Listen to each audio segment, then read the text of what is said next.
best way to leverage a new website, redefined ICPs, and a library full of content to drive lead conversions and revenue growth?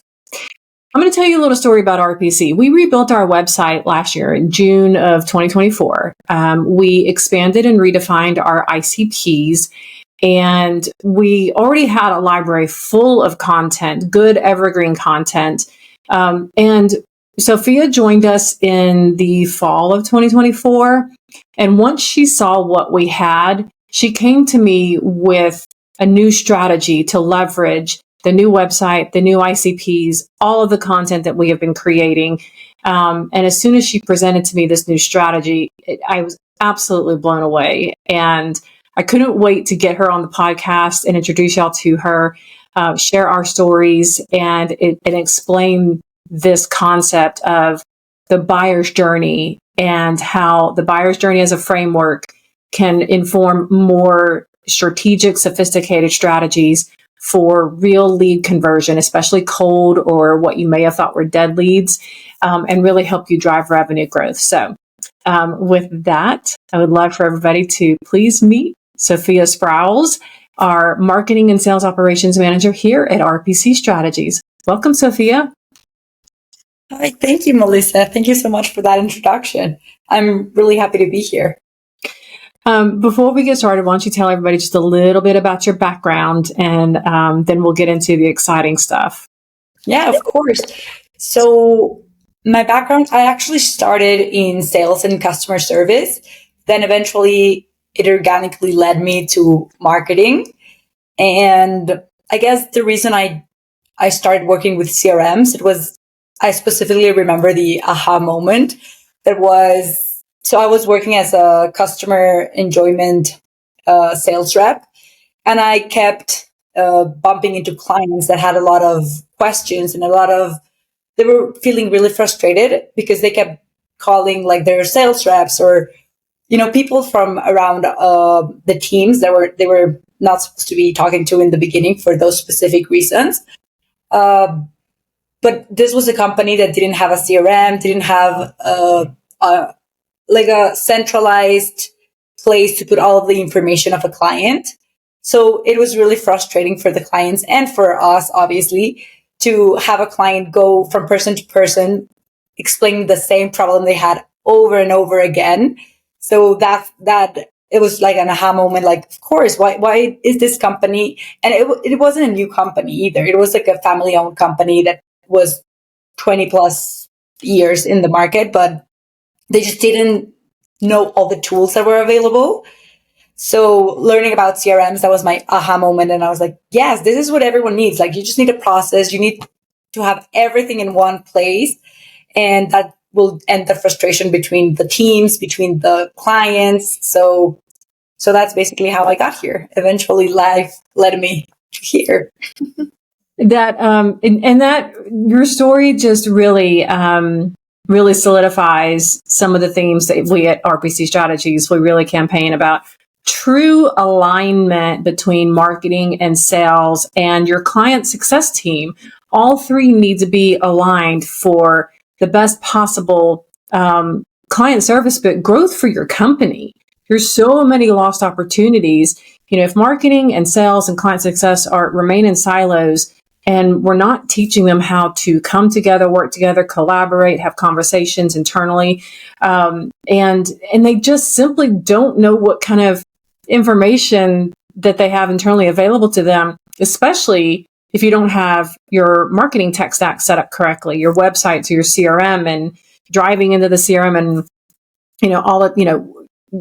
straight up all of the details. Like we do an annual cleanup of our own CRM every year. We call it the Great RPC CRM Cleanup. And, you and I go through it every year. We look at the leads module, the contacts modules. We look at the fields. We look at, anybody that's unsubscribed. I go through it every year to, is there anybody that I need to just, take out of the, the CRM that they don't really fit any of our ICPs, right? And we've added fields from time to time, like warm or cold, warm, and hot, prospects. So anyway, it's exciting stuff.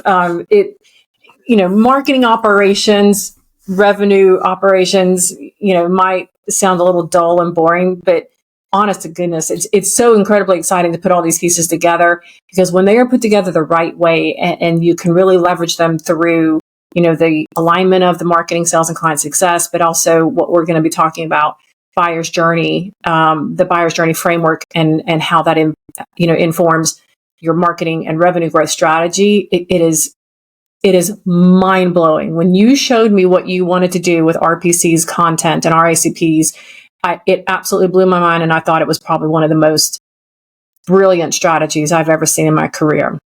Thank you. Thank you. I appreciate that.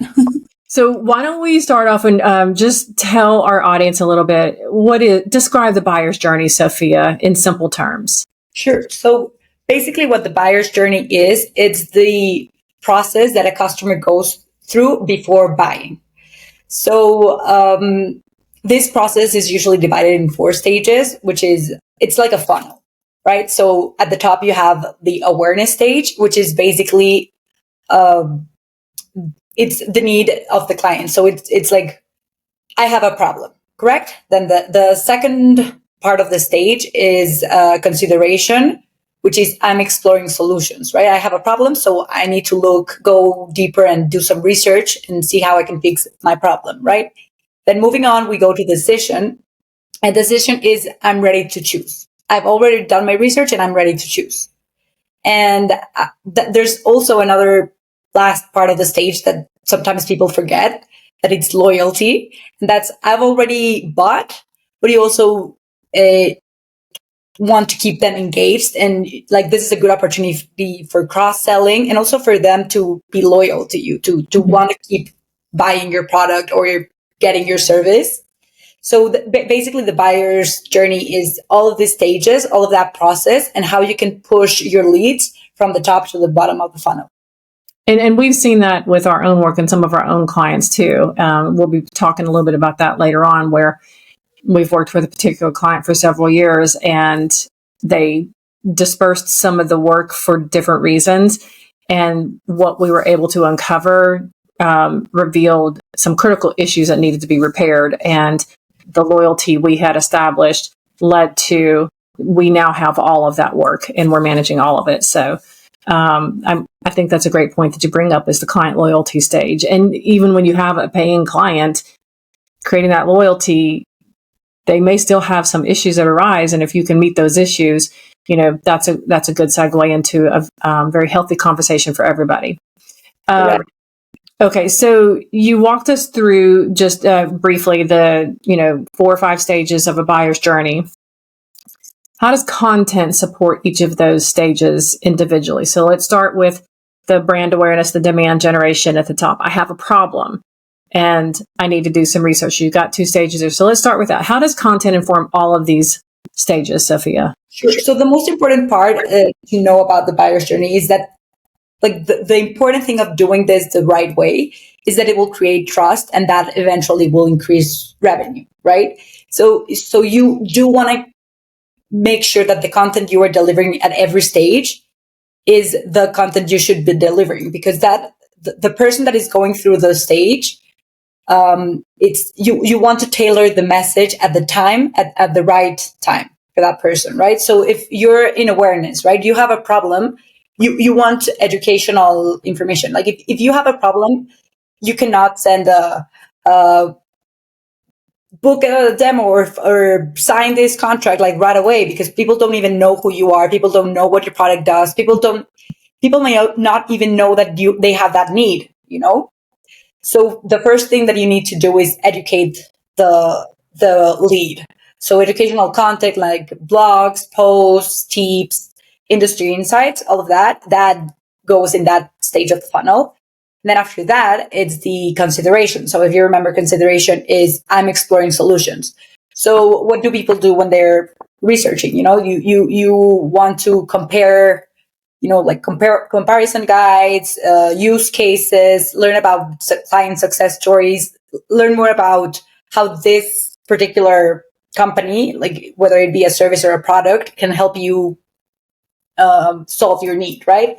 And then decision, once you're ready to make a choice, then that's when we come with, it can be a demo or a pricing guide or some stuff that can really help you get to closing into that particular business.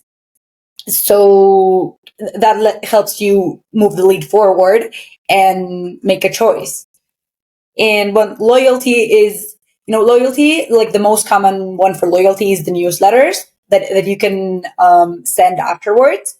But there's also other kind of content that you can create, like customer only webinars or, types of onboarding. So that's basically kind of like the content that you can get at every stage. So it sounds like features and benefits is not the first and most important piece of content that people are looking for, even though that's how most companies lead. Yeah.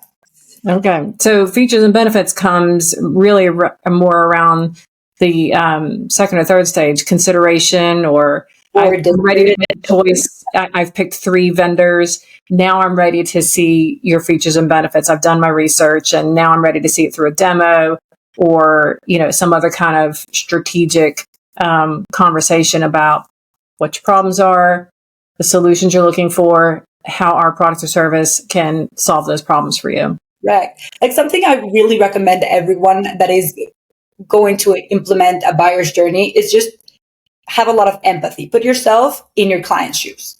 Like obviously, and I should have probably mentioned this before, like the first thing you ever have to do before starting with a buyer's journey is you need to learn and know your ICP. If you don't know the person that you're selling to, then how can you map their journey, right?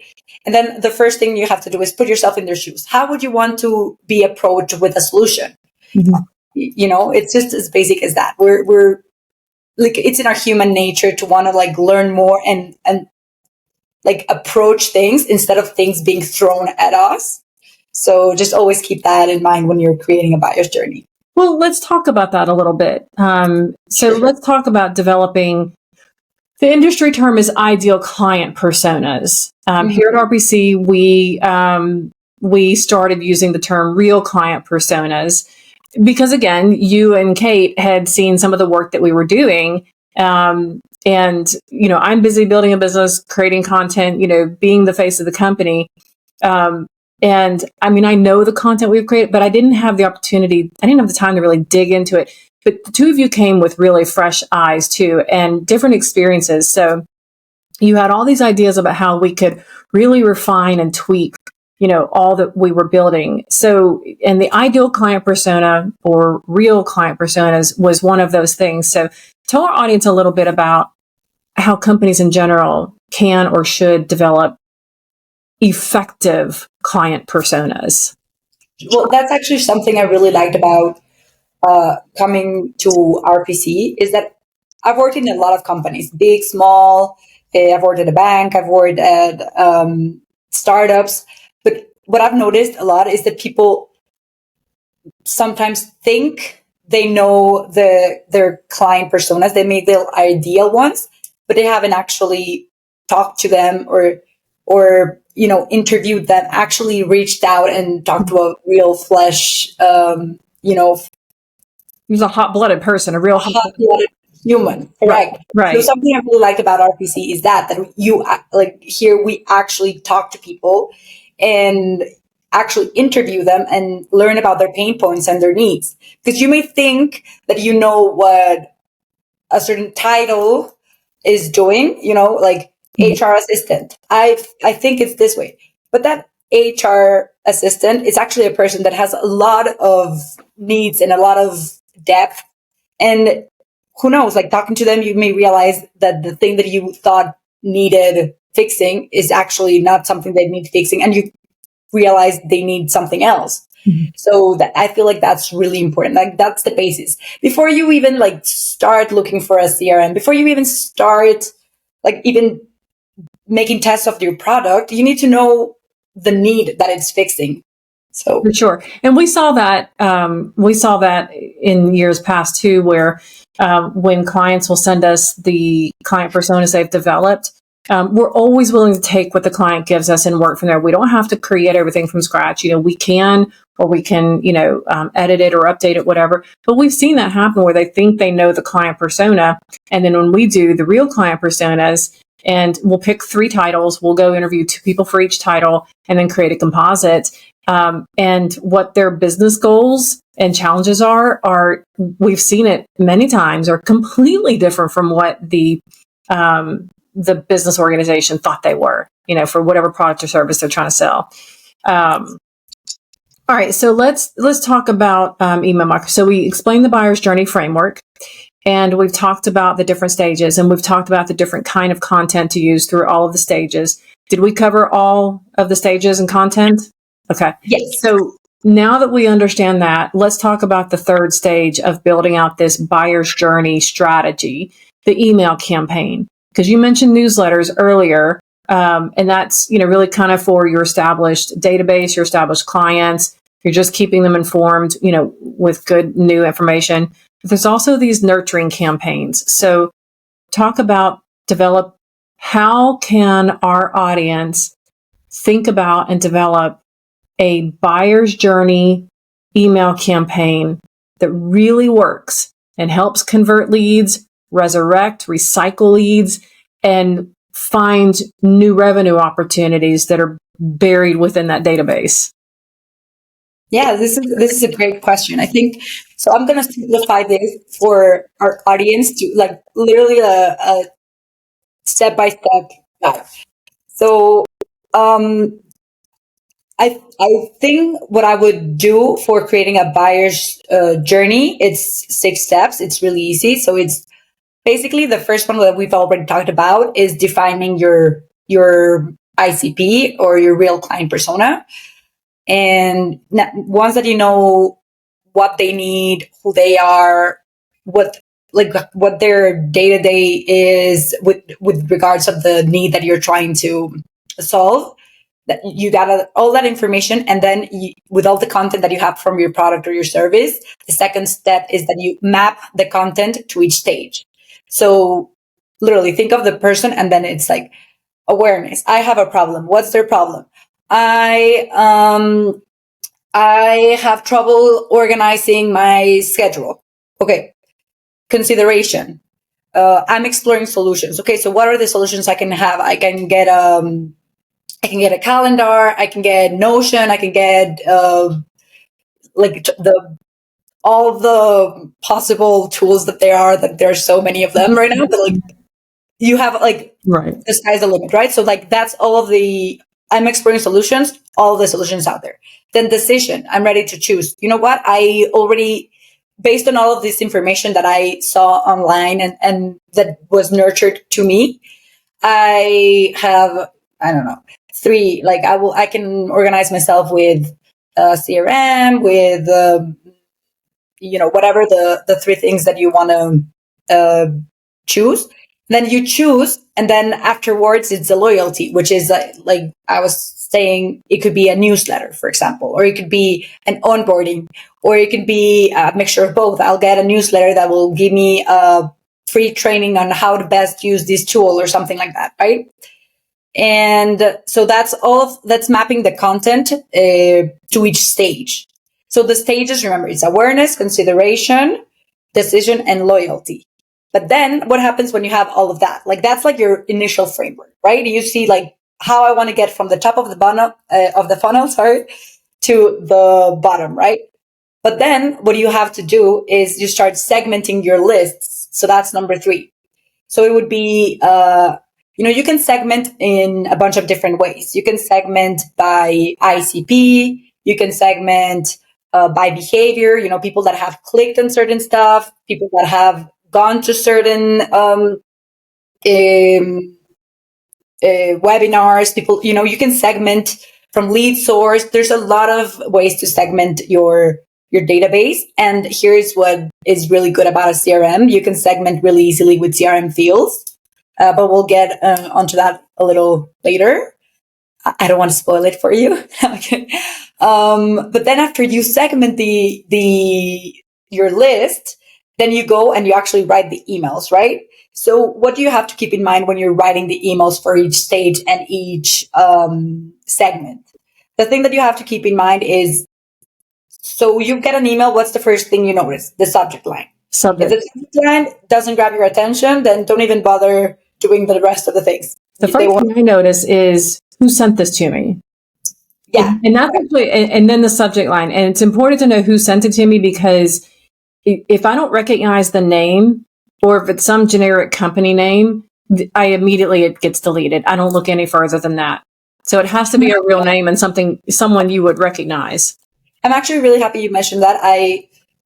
Thank God you're here. Yeah, that's very important. That's also something you have to consider when you're setting up your CRM. You need to make sure that all of your emails are validated and they're safe to send, because otherwise, as Melissa says, you can think it's spam, you can think it's a virus, like something like that. So that would be the first step, actually. But then the second step would be seeing if the subject line grabs my attention, right? And then you need a hook. You need something that speaks to their problem. If you're not speaking about the problem and you're just speaking about the benefits, the solutions, your product, you're lost. They're not going to be interested, because it's not real for them. It's just something out there that's not related to them personally. And then always remember, this is something really important. The content needs to be valuable. If I'm sending promotions about a new brand of sneakers, okay, that's content that's valuable, but who is it valuable to? Maybe that's valuable to the person that it's in the loyalty stage and wants to get a new pair of sneakers that they've already tried and they already own. But if you send me a 15% discount of a shoe that I've never even heard of, and I don't even know if the company is real, I might delete the email, because I'm not at the right time. It's not the right time for me to get that kind of information, right? And also, something that you need to consider with the emails is the call to action, the CTA. Make sure that you have one. Because sometimes it could be really hard. You get really big, long emails, and it's just confusing to see so many calls to action. So just focus on one. And you can go from there, right? So I know it's a lot of information. It feels like it's a lot of information, but hang in there. It's not like, once you realize it's just 6 steps, you'll realize it's not that hard to do. So then, like, the 5th step that we're at is use the tools that are available to automate your CRM. Here, it doesn't even matter what CRM you have. Like, you can start, it doesn't, like, don't get hung up on the tool that you're using. As long as you have a process and you're using your tool, that's good enough. Like, it doesn't matter if you start with Soho, or you start with HubSpot, or you start with Notion. It doesn't matter. Right. The point is that you need to create that framework, use the framework, and create the workflows, right? So there's a lot of things that you can automate, and sometimes it can be like a rabbit hole. You start seeing one thing that you can do, and you just get deeper and deeper and deeper. But for starters, don't get discouraged and overwhelmed, because there's a lot of things you can do. You can just start with simple automations. I will, once they download my ebook, I will automatically send a thank you for downloading my email, and create a lead that automatically gets created in my CRM. And, it can start with simple steps. You don't have to do a whole elaborate workflow. Even if you start small, it's better to start small and be consistent at it than not start because you're overwhelmed at all the options that you can build, right? And then the most important part is track and optimize. If you don't track, and if you're just throwing stuff out there and saying, okay, I feel like it's working. Why? You need to track. You need to track specific things. So, like, the main things I would tell you to track is open rates. Open rates will tell you a lot about your subject lines. If your subject line wasn't attractive, then people won't probably open it. So then click rates will tell you a lot about the content that you have. If the content is engaging to them, and a lot about your CTAs. So if your CTA is not very clear, maybe you won't get any clicks. And conversions, obviously, that's very important to track. Like, if I see that someone came from the lead source from a webinar, and then I follow that and track that they converted and they became a paying customer, that's a conversion and I need to track that. And then that way I can have specifically the steps that they went through and go back and iterate. And it gets really fun because you can make a lot of experiments. Like, what if I send this email earlier? What if I don't send this email? What if I, and it just starts being like a game, and it's really interesting all that you can do, and it's really fun. But we've seen the proof of that. We do monthly analytics reports for us and for the clients too. And again, like, I'm holding on to that story because I think I want to do that story right after the next question. So you're talking about the CRM. Yeah. We both have talked a lot about that. Like, the CRM is absolutely the axis upon which your business should be pivoting. So let's talk about that. How does the CRM support and automate the buyer's journey campaign workflows, both for marketing and for sales? Because you mentioned something through your 6 stages where, there's a particular point when all the marketing effort should be handing something off to sales so they can pick up that baton. And that is why it's so important for marketing and sales to align and collaborate and be communicating together on these kinds of strategies. So how does the CRM support the buyer's journey, automation, and workflows? Okay, so for that question, I would start with something that's really important that I noticed. That's actually, if you remember, that's how I got into CRMs. It's that I've noticed you would assume that this happens everywhere and that sales and marketing are talking to each other, but it doesn't always happen. So the first thing you need to do is literally have them sit in one room and have a conversation. Okay, sales, what do you need from me to close a deal? And this can vary, obviously. The most important part for me to start for aligning sales and marketing is getting the playbook, the rules of the game, right? So how are we going to define a lead that I want to pursue, right? What's a qualified lead for you? So sales will say, I don't know, they have to be a company. Let's start with that. It's B2B. I'm giving an example, but this is how you start qualifying leads. It has to be a business. It has to be a business in the US. It has to be a business in the US that's specifically a law firm. It's, you start giving them the sales and marketing come up with this checklist of things that need to happen for a lead to be qualified. Because I can send thousands of leads to sales, but if only 3 of them are actually a business that is in the US and that's a law firm, then I actually just gave them 3 opportunities to closing a deal, not 1,000. I gave them 3. So that's something that really has to happen. And that's very important with communication and alignment between marketing and sales. Marketing qualified leads and sales qualified leads. So once we have that checklist and we're all on the same page, then that's how we can, move forward. Because then I'm okay, sales, here are these leads. And they can be, you know what? Actually, these leads don't work for me but they need to say why. Because how am I going to get them the good leads that they need if I don't know what they need? Correct? Correct. Well, and it was really helpful to me too, all the work that we've done. And we've seen this happen where some of the sales meetings that I have had in the last couple of months are actually leads that are in the leads module in the CRM that I started conversations with a year and a half ago. And they were too early. They weren't ready. Our ICPs, for startups, the startups have to be at least 3 years old. They have to have at least $1 million ARR and or funding, before, we'll actually sit down a meeting and talk with them, and then we have 2 other scale ups and exit advisors. But the way that paid off, having all of this set up correctly, having the CRM set up correctly with all the modules, with all the fields, and having it synced to the email campaign system and to my Outlook email, because there's a difference. When I was going back through it and following up on some stuff, we did have a meeting with a couple of those prospects.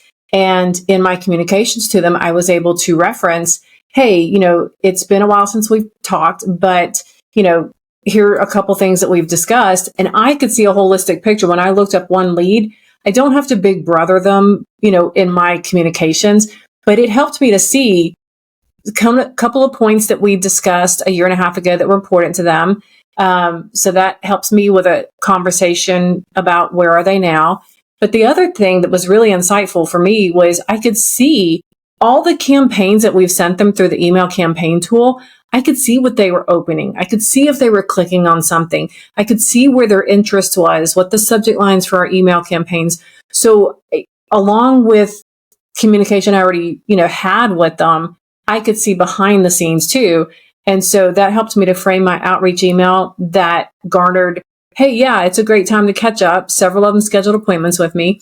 And then when we had the meeting, I was like, well, here's what we discussed last time we touched base. Where are you now? And, we've had some updates in a year and a half too.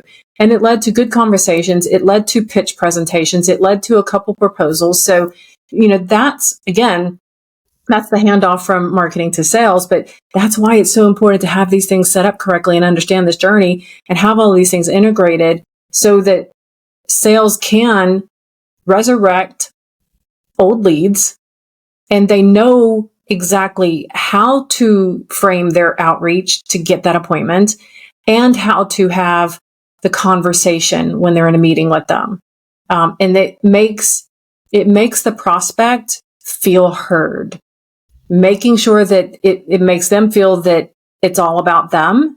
That's the best way to build trust and lead to a possible revenue generating engagement. Yeah, no, I agree. Actually, when you were saying all of this, I just remembered a client that we work with. And one of the things that just came to my mind is how, and this ties up with your question about like why CRM is important. So we have this client, and they have their, they have their market, like we're helping them right now with their marketing and like getting all of this ironed out. And they have their sales team. But something that happened is that they have their CRM, but they're not using it. They're not like inputting all of the information and cleaning it and actually using it. So sometimes what it happens is that the leads fall through the cracks, and they will find a lead several months later, which obviously is cold by then. And they will realize that they have different tools that are not connected. That what I'm going with this is that the CRM is important because it helps all of the teams have the same visibility to everything that's happening, right? Mm-hmm. So they use a tool for keeping their pipeline, but another tool for reaching out and another tool for another area. So like the sales tool is not connected to the customer, customer success team. So that's what happens. That creates this friction between teams, and also this displeasure with the clients, as well as leads falling through the cracks, because I don't know if my lead reached the system because it's not connected. So that's why it's really the most important thing to have your MarTech stack implemented correctly. So everything is, if it's not implemented correctly, it doesn't matter if I get a form filled in my website. If it's not creating a lead in my CRM that my sales team can look at and then nurture it, close it, and then they can hand it off to customer success, you're losing a lead. I might as well not even put the form or have a website at all. You're losing a lead. You're losing money. You're losing money.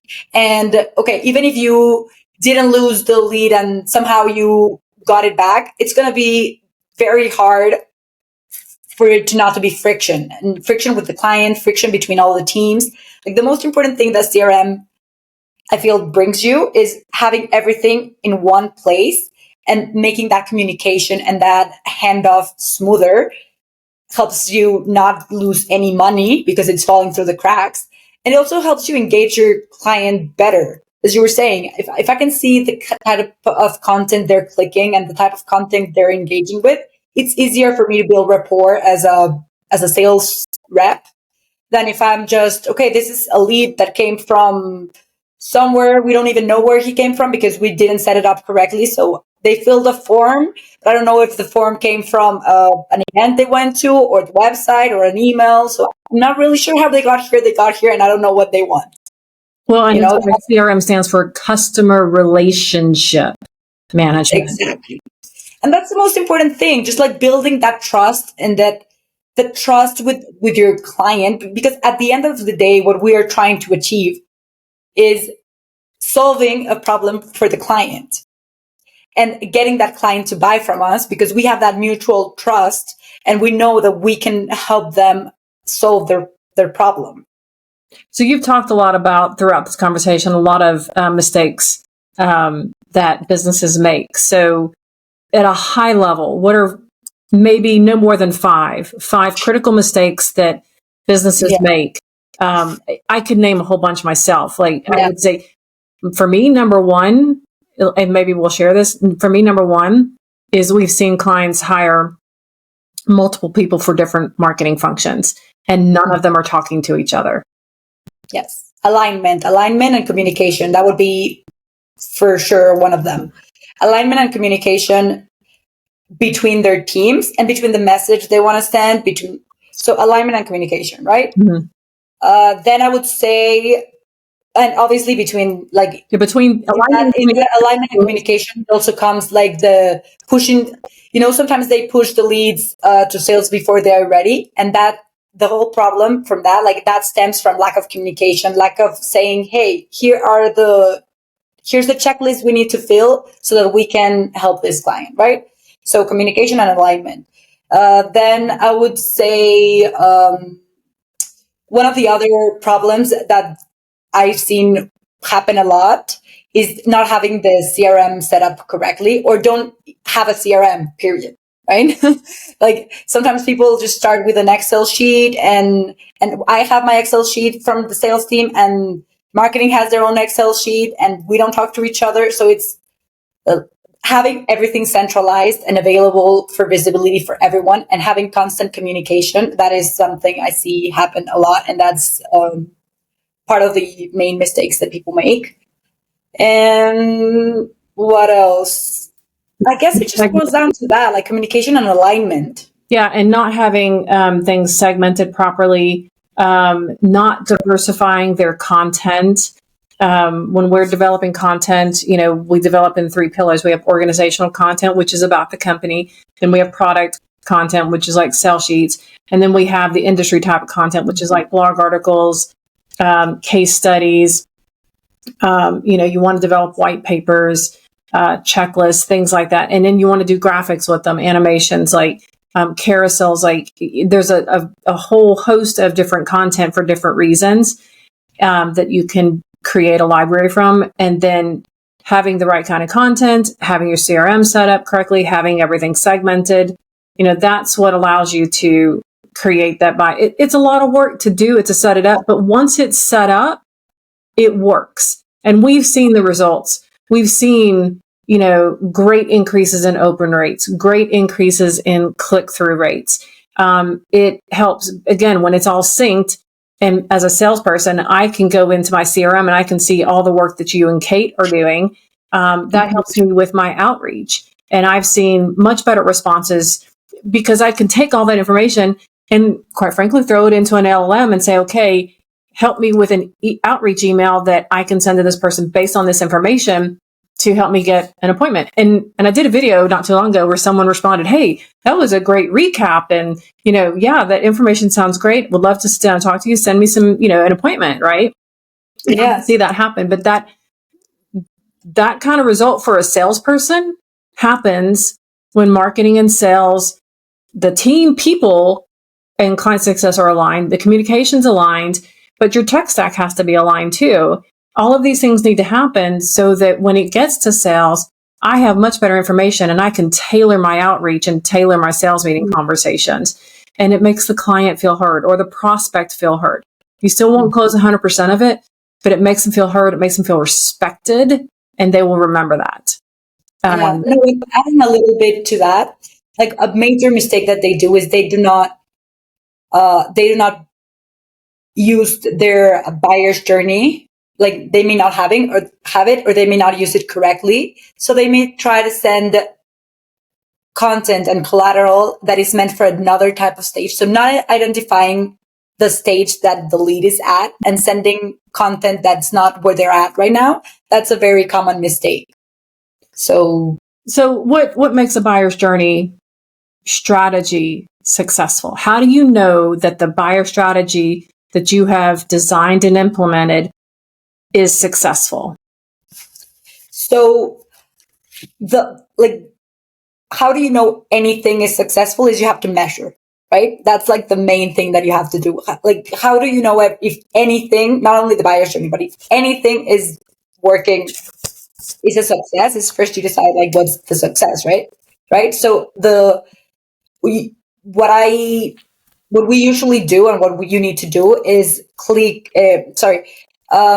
at the metrics, right? So click rates, open rates, downloads. So you set up like what's the goal that you want to achieve, or like you benchmark with the industry. What's a good open rate? What's a good click through rate? All of that, and you have to measure it. So if it's subscriber scoring too, if you can set up subscriber scoring for all of us too, because that helps the sales team not only see who's a warm opportunity, but we can order it based on those scoring. The higher the score, the more interested we know they are. And so that at least that helps us to manage our time and our outreach and who we go to first. Exactly. So you kind of put you kind of put a goal, or you see where you want to be, and then you just have to tweak it so that you get there. But at the end of the day, if you know if it was successful or not, it's the conversion, right? So if you follow a lead and you saw that lead went through all of the buyer's journey and it ended up converting, then that's success. And a conversion, to me, it was you want to be. I got an appointment. I got someone to talk to me. I got someone to schedule an appointment. I may not close it, but the conversion is I got someone to schedule an appointment with me. And it also makes sure that we're not throwing spaghetti on the wall and we're maximizing our time so that, at the end of the year, when we run our own analytics, I can take a look at our pipeline and say, okay, here's all the sales meetings we had. Here are the ones who actually asked for a proposal. Even if we went through the pitch, we did the discovery meetings, we went through a pitch deck, which has, here's what we're willing to offer you. But then we don't really put it in the pipeline until they ask for a written proposal. And then we can see which ones actually close. But that gives us a much greater opportunity to close. And we generally have 30% or better deal close rates, which at 30% or better is best in class. Again, it's about setting up these kinds of processes. There's a lot of work. There's a structure, framework, strategy.